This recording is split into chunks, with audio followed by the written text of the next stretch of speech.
You weren't born to beg for attention.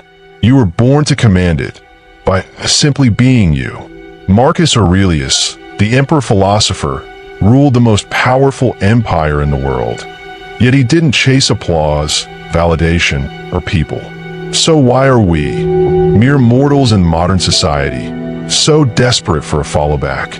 If you've ever felt like you're not enough unless someone else says you are, this is your wake-up call. Before we dive deep into how Marcus Aurelius teaches us to build unshakable self-worth and stop chasing people who don't value us, don't forget to like this video, subscribe, and stick with us till the end. Your support keeps this journey going strong. Number 1. The Stoic Blueprint of Self-Worth. Marcus Aurelius believed your worth isn't determined by likes, followers, or how many people text you back. In his journal Meditations, he reminds us that the soul becomes dyed with the color of its thoughts. Translation: what you believe about yourself creates your reality. If you keep thinking you're not enough, the world will agree. Instead of outsourcing your value, Marcus teaches us to develop it internally.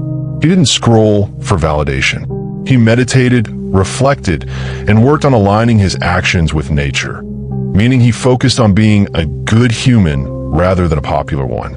In today's world, that's like choosing peace over posting a thirst trap. Self-worth, according to Stoicism, isn't loud.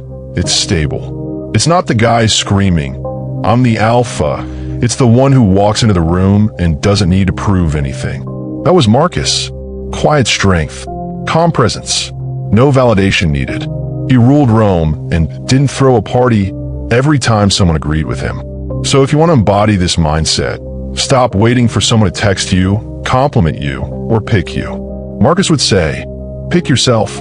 Choose to be the one who values your time, your energy, and your peace.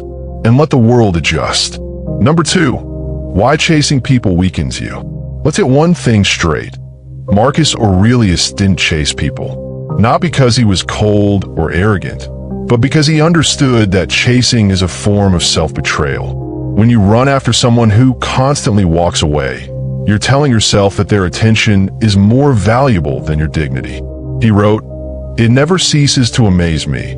We all love ourselves more than other people, but care more about their opinion than our own." That's the paradox of the people pleaser. We neglect our own needs to gain acceptance from those who barely think about us. Chasing people, whether romantically, socially, or professionally, is often rooted in fear.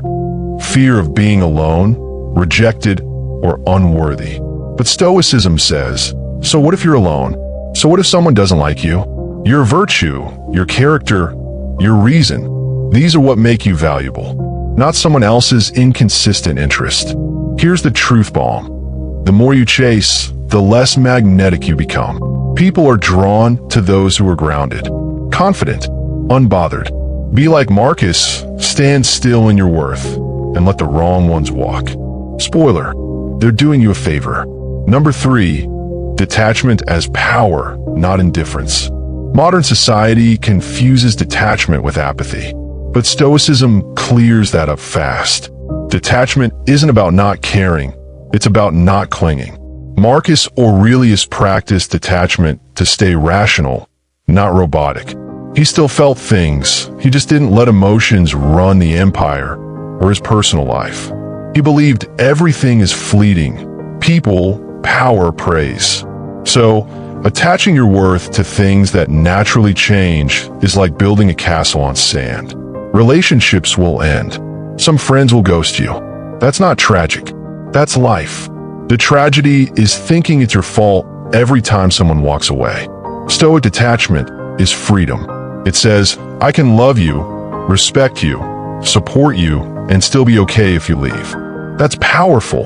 You become immune to manipulation because your happiness doesn't depend on someone else showing up. So next time someone pulls away, don't panic, pivot. Say, may the Stoic gods bless your journey, and keep it moving. Marcus probably wouldn't say that exactly, but you get the vibe. Number 4, reclaiming your time, energy, and sanity. Marcus Aurelius was a master of saying no without explaining himself in a 7-paragraph essay. You believe your time is your most valuable asset. Spend it wisely, or you'll waste it chasing people who don't even know your middle name. In Meditations, he urges us to live according to reason and to stay focused on what's essential. Ask yourself, is chasing this person essential? Is checking who viewed your story for the 100th time essential? Unless you're running an investigation, probably not. Reclaiming your energy means choosing peace over panic. Some people are chaos in human form. Every time you try to impress them, you're draining your mental savings account. Marcus would say, invest in yourself instead. Read, reflect, work out, learn, build a life that doesn't need approval, just alignment. Remember, saying no is self-care. You don't need to respond to every message, attend every event, or tolerate every red flag just to keep the peace. You are not a people vending machine. You are a temple. And temples don't chase, they stand tall. Number 5, building inner wealth that no one can take. Marcus Aurelius teaches us to build a type of wealth that isn't taxed by governments or relationships. Inner wealth. This includes virtue, clarity, purpose, discipline, qualities that attract the right people and repel the wrong ones. He didn't wear his crown to impress. He wore it as a responsibility to serve with wisdom and humility. Your crown might not be literal, but you are one too. Every time you stand up for yourself, walk away from disrespect, or choose growth over gossip. Inner wealth means you can be alone and not feel lonely. You can be misunderstood and still feel whole. You don't chase people because you've built a sanctuary within yourself, a place no rejection can touch. So next time you feel tempted to prove yourself to someone who treats you like an option, remember this. Marcus ruled an empire without chasing anyone. You can rule your world the same way, quietly, powerfully, and with zero desperation. Number 6, the illusion of external validation. Marcus Aurelius constantly reminded himself that applause is fleeting and public opinion is often irrational. He wrote, ambition means tying your well-being to what other people say or do. Sanity means tying it to your own actions. In other words, if your self-worth depends on others clapping for you, you've built your confidence on a sandcastle during high tide. The moment you seek validation from the outside, you become its prisoner. One bad comment, one ignored message, one missed compliment, and your entire mood collapses. That's not strength. That's emotional slavery. Marcus teaches us that validation should be a bonus, not your oxygen. The truth is, external validation is never enough. You get one compliment, you want 10 more. You reach one milestone, suddenly it doesn't feel big enough. That's the trap. It's a never-ending treadmill, and worst of all, you never realize how exhausted you are until it's too late. Stoicism offers the cure. Do good, be good, and let go of needing recognition for it. You don't need to post every act of kindness, every gym session, every quote you found life-changing to prove you're evolving. Just evolve, quietly. Let your results scream for you while you nod silently in a corner. Number 7, why self-respect is non-negotiable. Marcus Aurelius had armies under his command, yet he treated himself with more discipline than he demanded from his soldiers. That's because, in his eyes, self-respect was the foundation of everything. And if you keep chasing people who disrespect you, you're sending your subconscious a message: I don't deserve better. Self-respect means setting boundaries even when you're afraid of losing people. It means being okay with walking away from people who don't clap for you, unless they're the center of attention. Sounds harsh. Maybe. But Marcus would argue it's just rational. Why stay where you're not valued? He reminds us not to waste time on things that don't make us better humans. Every moment you spend doubting your worth because of someone else's poor behavior is a moment lost in self-growth. That person didn't take your peace. You handed it over. Reclaim it. And here's the ironic twist. The moment you stop chasing and start respecting yourself, the game changes. The very people you were chasing start looking for you. Why? Because self-respect is rare. And rare things, they're always valuable. Number 8, emotional discipline over emotional drama. Let's face it, drama sells. It gets the clicks, the reactions, the storytime videos. But Marcus Aurelius wasn't about the drama life. He believed in emotional discipline. Not because he was emotionless, but because he didn't want his emotions owning him like a badly scripted soap opera. He wrote, "You have power over your mind, not outside events. Realize this, and you will find strength. That includes rejection, breakups, and people ghosting you." He didn't punch walls or write passive-aggressive scroll-length journal entries on papyrus. He accepted, reflected, and moved forward. Emotional discipline means feeling everything without letting it ruin everything. When someone pulls away or disappoints you, you don't lose your identity. You observe, you assess, and you decide how to respond, not react like a kettle on a stove. Marcus would sip tea while journaling, not throw the cup across the room. Your ability to stay calm, centered, and composed when others expect you to fall apart, that's power. That's stoicism in motion. The next time someone tries to shake your peace, channel your inner emperor and reply with grace. Or silence. Both are classy. Number 9.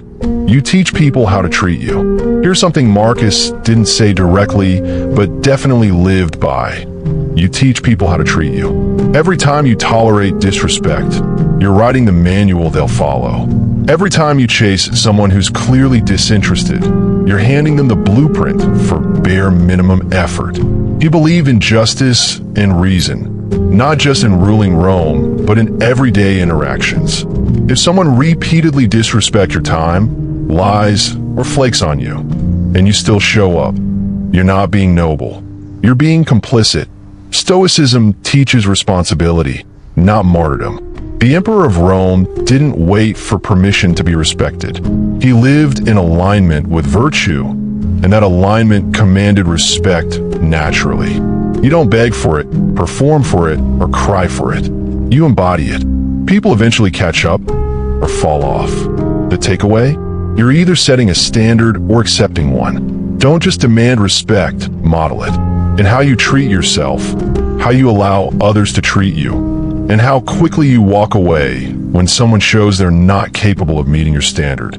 Number 10. The right people don't need to be chased. Marcus Aurelius surrounded himself with thinkers, philosophers, and warriors, not flatterers. Why? Because the right people don't need to be chased. They walk with you. They add value. They don't drain it. If someone's presence feels like a full-time job, you're not in a relationship. You're in customer service. He believed deeply in harmony with nature. And nature doesn't beg. Trees don't beg birds to land. Oceans don't beg the sky for validation. They simply are. The same should be true for your relationships. If you have to constantly explain your worth, you're probably not in the right environment. The right people recognize value, not because you advertised it, but because they're capable of seeing it. When someone truly aligns with you, you don't have to beg them to stay, support, or care. It flows naturally. And if it doesn't, that's your cue to redirect your energy. Marcus would say, let go of those who don't belong in your path. Their exit clears space for someone who does. So don't chase. Don't convince. Don't over-explain. Just keep walking. And trust that what's meant for you will never require begging. If this message resonated with you, don't forget to like the video and subscribe. We're building something meaningful here, and your support fuels the mission. Let Marcus Aurelius be your reminder that your worth doesn't need confirmation. It just needs recognition. From you. See you in the next one. Stay grounded, stay stoic, and stop chasing.